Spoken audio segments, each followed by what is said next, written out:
At mga kabesties at kabarkads, simula ngayong araw ng Biyernes ay ito na ang huling pagbabalita ang News Barkad sa nakalipas sa isang dekada na ating pagbabalita ng kabarkads. At magpapasalamat po kami sa lahat ng producers, editors, staff, at ang buong cameraman, pati na buong pwersa ng GBBN News and Current Affairs. Simula sa ika-11 ng Abril 2005, may bago kaming pangalan ng tagapagbalita. Walang iba kundi ang giganteng balita.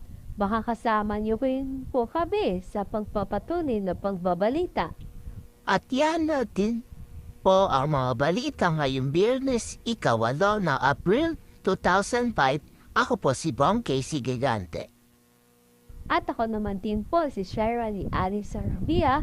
Ito ang GBBN News at Current Affairs, mga balita, kabarkads, at mga serbisyo pinapahalagaan hanggang sa muli. Mga kabesties at kabarkads, paalam at magandang gabi sa inyo lahat.